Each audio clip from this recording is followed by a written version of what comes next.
This is the Earth, as it looked 90 million years ago. Geologists call this period the Late Cretaceous. It was a time of extreme global warming, when dinosaurs still ruled the planet. They went about their lives secure in their place at the top of the food chain, oblivious to the changes taking place around them. The continents were drifting apart, opening huge rifts in the Earth's crust. They flooded, becoming seas. Algae thrived in the extreme heat, poisoning the water. They died and fell in their trillions to the bottom of the rifts.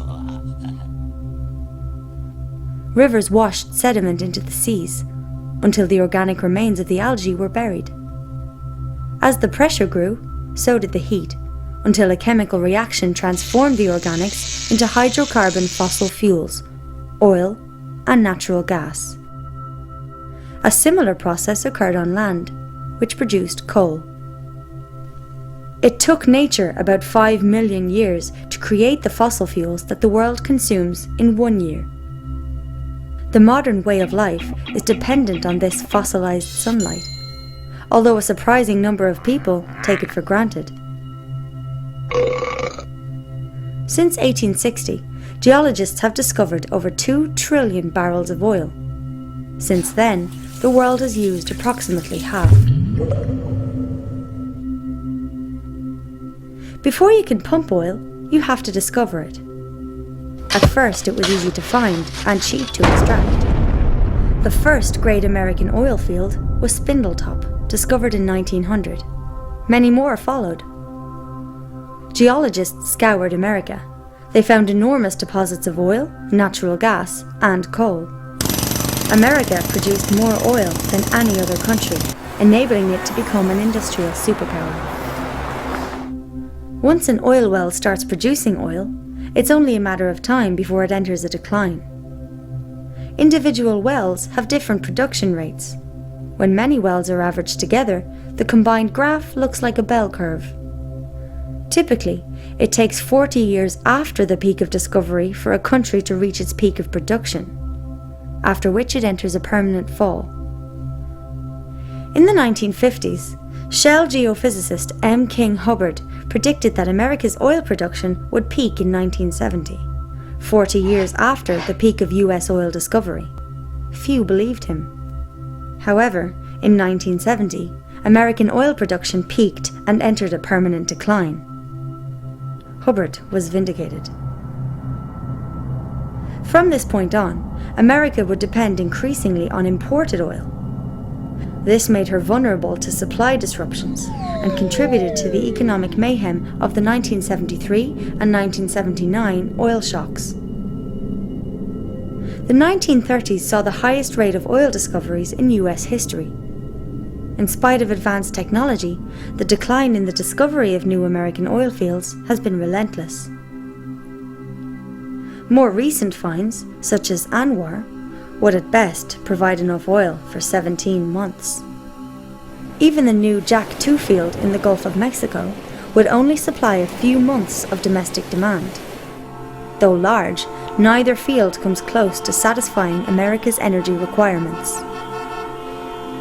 Evidence is now mounting that world oil production is peaking or is close to it. Globally, the rate of discovery of new oil fields peaked in the 1960s. Over 40 years later, the decline in discovery of new fields seems unstoppable. 54 of the 65 major oil-producing nations have already peaked in production. Many of the others are expected to follow in the near future. The world will need to bring the equivalent of a new Saudi Arabia into production every 3 years to make up for declining output in existing oil fields. In the 1960s, 6 barrels of oil were found for every one that was used. 4 decades later, the world consumes between 3 and 6 barrels of oil for every one that it finds.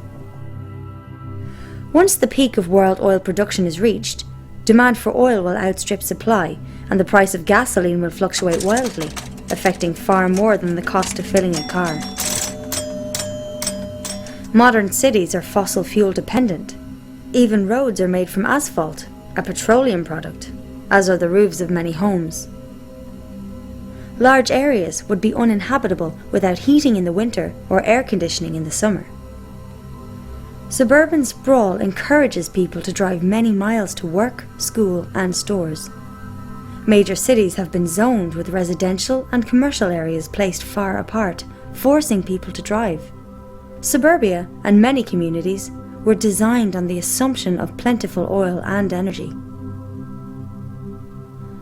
Chemicals derived from fossil fuels, or petrochemicals, are essential in the manufacture of countless products. The modern system of agriculture is heavily dependent on fossil fuels, as are hospitals, aviation, water distribution systems, and the US military, which alone uses about 140 million barrels of oil a year. Fossil fuels are also essential for the creation of plastics and polymers, key ingredients in computers, entertainment devices, and clothing. The global economy currently depends on endless growth, demanding an increasing supply of cheap energy. We are so dependent on oil and other fossil fuels that even a small disruption in supply may have far-reaching effects on every aspect of our lives.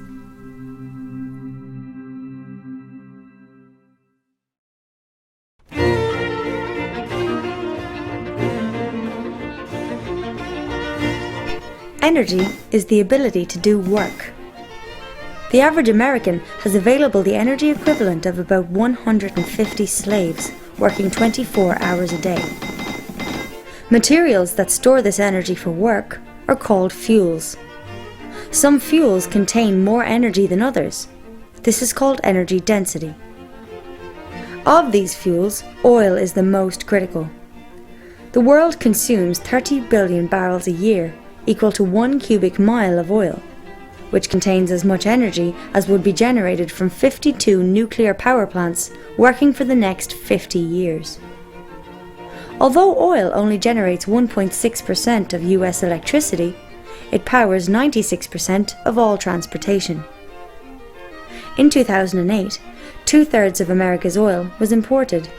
Most was from Canada, Mexico, Saudi Arabia, Venezuela, Nigeria, Iraq, and Angola. Several factors make oil unique. It is energy dense. 1 barrel contains the energy equivalent of almost 3 years of human labor. It is liquid at room temperature, easy to transport, and usable in small engines. To acquire energy, you have to use energy. The trick is to use smaller amounts to find and extract larger amounts. This is called EROEI, energy return on energy invested. Conventional oil is a good example. The easy-to-extract, high-quality crude was pumped first. Oilmen spent the energy equivalent of 1 barrel of oil to find and extract 100. The EROEI of oil was 100.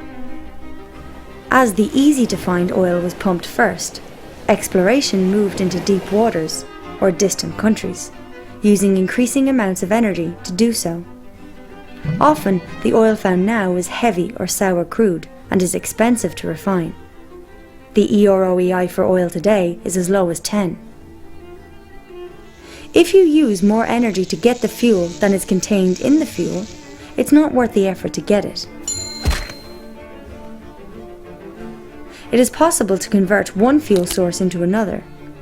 Every time you do so, some of the energy contained in the original fuel is lost. For instance, There is unconventional oil, tar sands and shale. Tar sands are found mainly in Canada. 2/3 of the world's shale is in the US. Both of these fuels can be converted to synthetic crude oil. However, this requires large amounts of heat in fresh water, reducing their EROEI, which varies from 5 to as low as 1.5. Shale is an exceptionally poor fuel, pound for pound containing about 1/3 the energy of a box of breakfast cereal. Coal exists in vast quantities and generates almost half of the planet's electricity. The world uses almost 2 cubic miles of coal a year. However, global coal production may peak before 2040.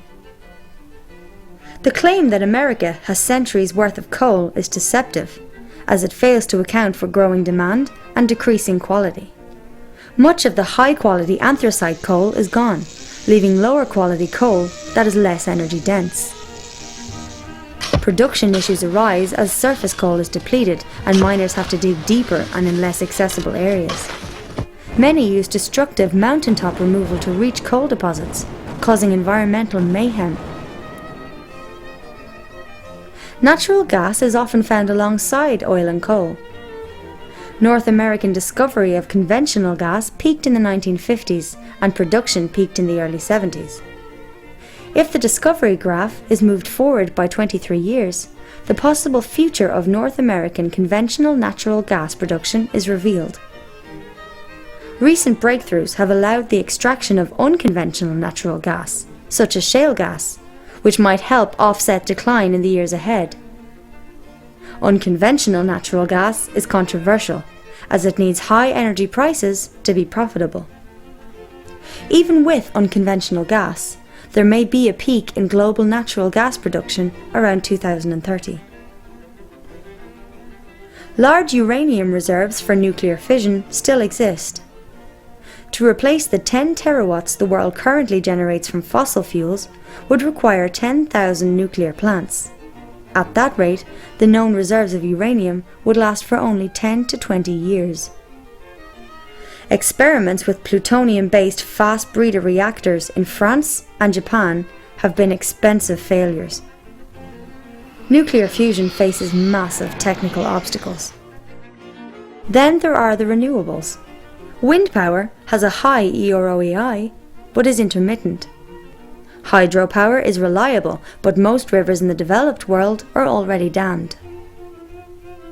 Conventional geothermal power plants use existing hotspots near the Earth's surface. They are limited to those areas. In the experimental EGS system, 2 shafts would be drilled 6 miles deep. Water is pumped down one shaft to be heated in fissures, then rise up the other, generating power. According to a recent MIT report, this technology might supply 10% of US electricity by 2050. Wave power is restricted to coastal areas. The energy density of waves varies from region to region. Transporting wave-generated electricity inland would be challenging. Also, the salty ocean environment is corrosive to turbines. Biofuels are fuels that are grown. Wood has a low energy density and grows slowly. The world uses 3.7 cubic miles of wood a year. Biodiesel and ethanol are made from crops grown by petroleum-powered agriculture. The energy profit from these fuels is very low. Some politicians want to turn corn into ethanol. Using ethanol to supply 1/10 of projected US oil use in 2020 would require 3% of America's land. To supply 1/3 would require 3 times the area now used to grow food. To supply all US petroleum consumption in 2020 would take twice as much land as is used to grow food. Hydrogen has to be extracted from natural gas, coal, or water, which uses more energy than is generated from the hydrogen. This makes a hydrogen economy unlikely. All the world's photovoltaic solar panels generate as much electricity as 2 coal power plants. The equivalent of between 1 and 4 tons of coal are used in the manufacture of a single solar panel. We'd have to cover as many as 140,000 square miles with panels to meet current world demand. As of 2007, there were only about 4 square miles. Concentrated solar power, or solar thermal, has great potential, though at the moment there are only a small number of plants operating. They are also limited to sunny climates, requiring large amounts of electricity to be transmitted over long distances. All of the alternatives to oil depend on oil-powered machinery, or require materials such as plastics that are produced from oil. When considering future claims of amazing new fuels or inventions, ask, does the advocate have a working commercial model of the invention? What is its energy density? Can it be stored or easily distributed? Is it reliable or intermittent? Can it be scaled to a national level? Are there hidden engineering challenges? What is the EOROEI? What are the environmental impacts? Remember that large numbers can be deceptive. For example, 1 billion barrels of oil will satisfy global demand for only 12 days. A transition from fossil fuels would be a monumental challenge.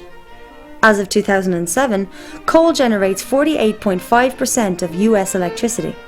21.6% is from natural gas. 1.6% is from petroleum. 19.4% is from nuclear. 5.8% is from hydro. Other renewables only generate 2.5%. Is it possible to replace a system based on fossil fuels with a patchwork of alternatives?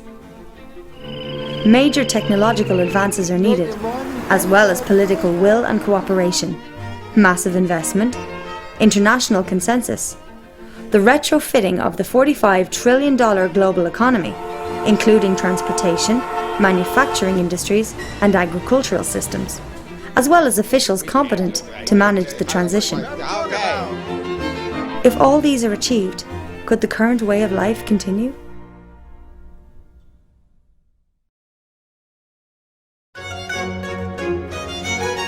These bacteria live in a bottle. Their population doubles every minute. At 11 a.m., there is 1 bacterium. At 12 noon, the bottle is full. It is half full at 11:59, leaving only enough space for 1 more doubling. The bacteria see the danger.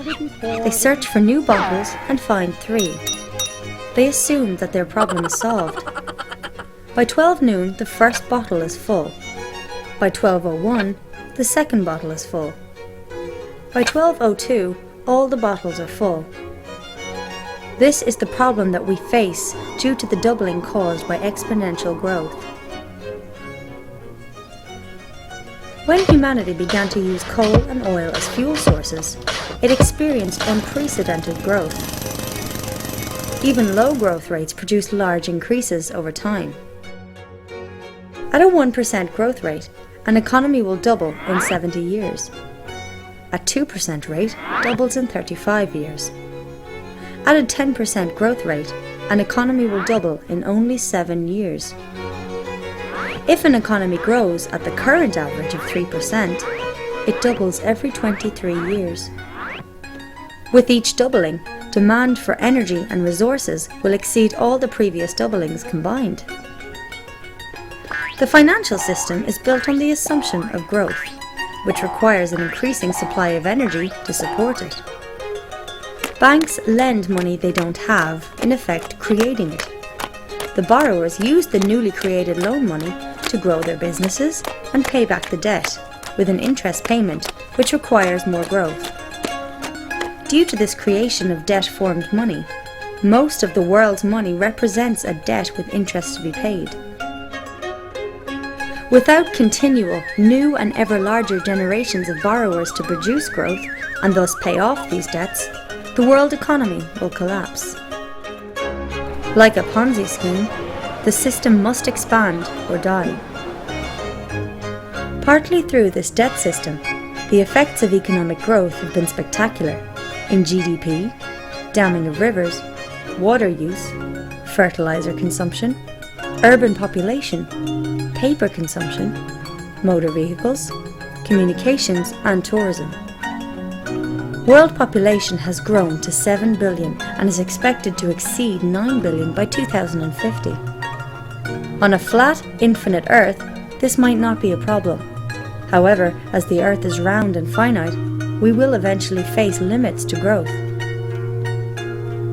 Economic expansion has resulted in increases in atmospheric nitrous oxide and methane, ozone depletion, increases in great floods, damage to ocean ecosystems, including nitrogen runoff, loss of rainforest and woodland, increases in domesticated land, and species extinctions.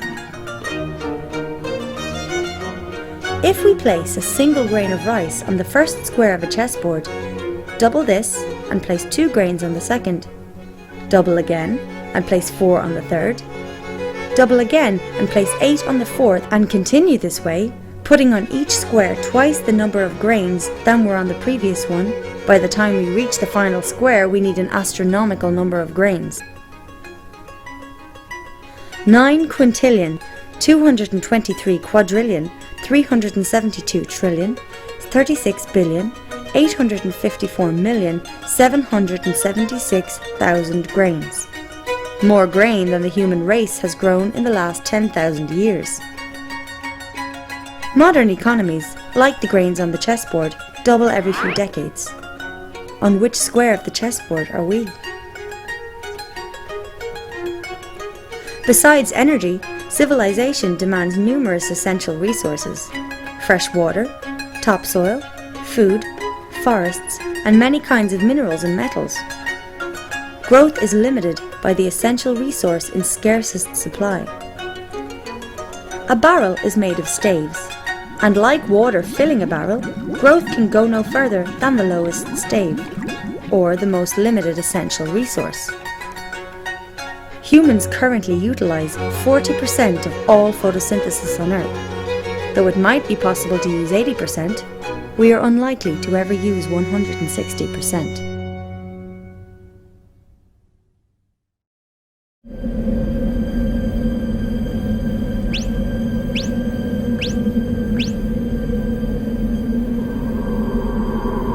The global food supply relies heavily on fossil fuels. Before World War I, all agriculture was organic. Following the invention of fossil fuel-derived fertilizers and pesticides, there were massive improvements in food production, allowing for increases in human population. The use of artificial fertilizers has fed far more people than would have been possible with organic agriculture alone. Fossil fuels are needed for farming equipment, transportation, refrigeration, packaging in plastic, and cooking. Modern agriculture uses land to turn fossil fuels into food and food into people. About 7 calories of fossil fuel energy are used to produce 1 calorie of food. In America, food travels approximately 1,500 miles from farm to customer.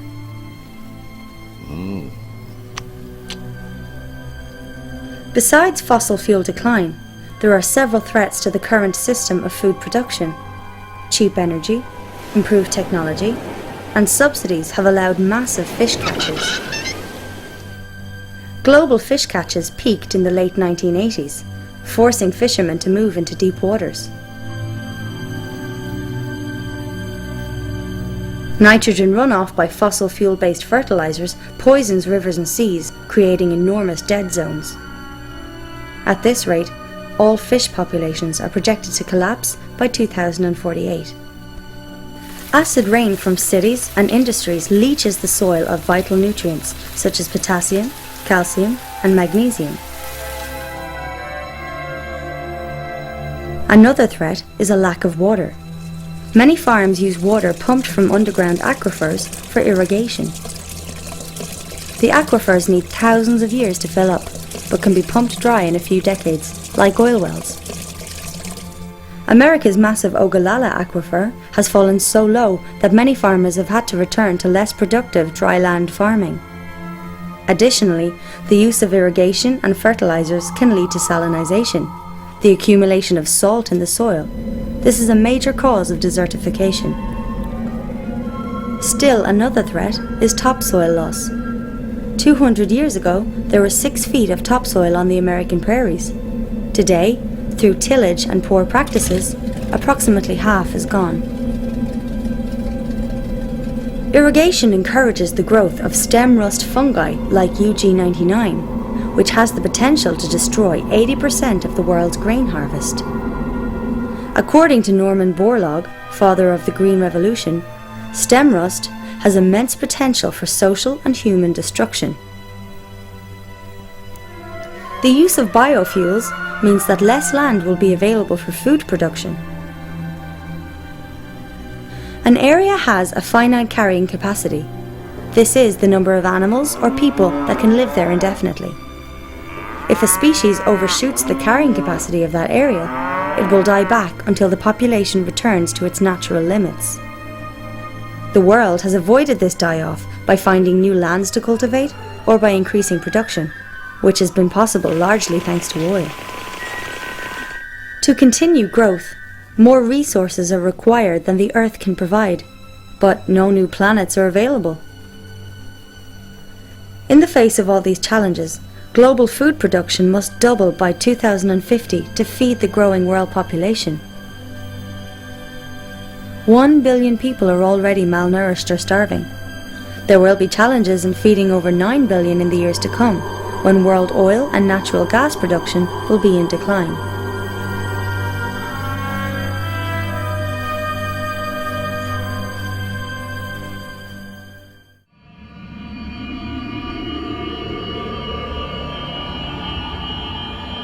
The global economy grows exponentially at about 3% a year, consuming increasing amounts of non-renewable fuels, minerals and metals, as well as renewable resources like water, forests, soils and fish faster than they can be replenished.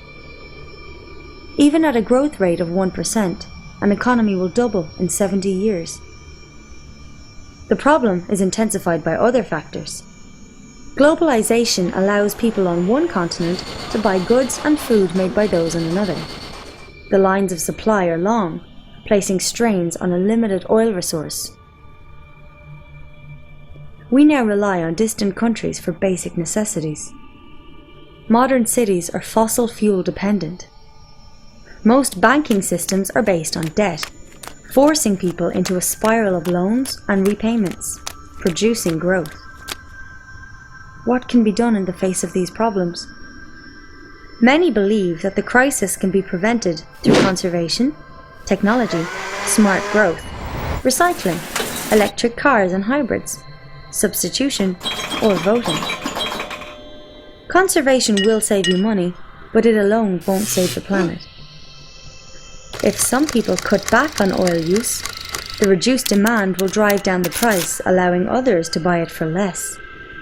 In the same fashion, a more efficient engine that uses less energy will, paradoxically, lead to greater energy use. In the 19th century, English economist William Stanley Jevons realized that better steam engines made coal a more cost-effective fuel source, which led to the use of more steam engines, which increased total coal consumption. Growth of use will consume any energy or resource saved through conservation.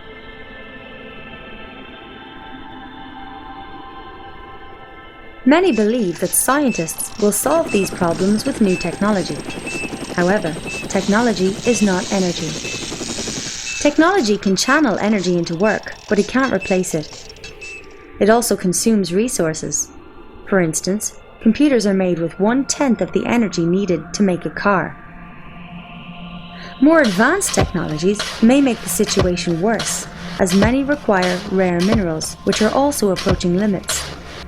For example, 97% of the world's rare earths are produced by China, most from a single mine in Inner Mongolia.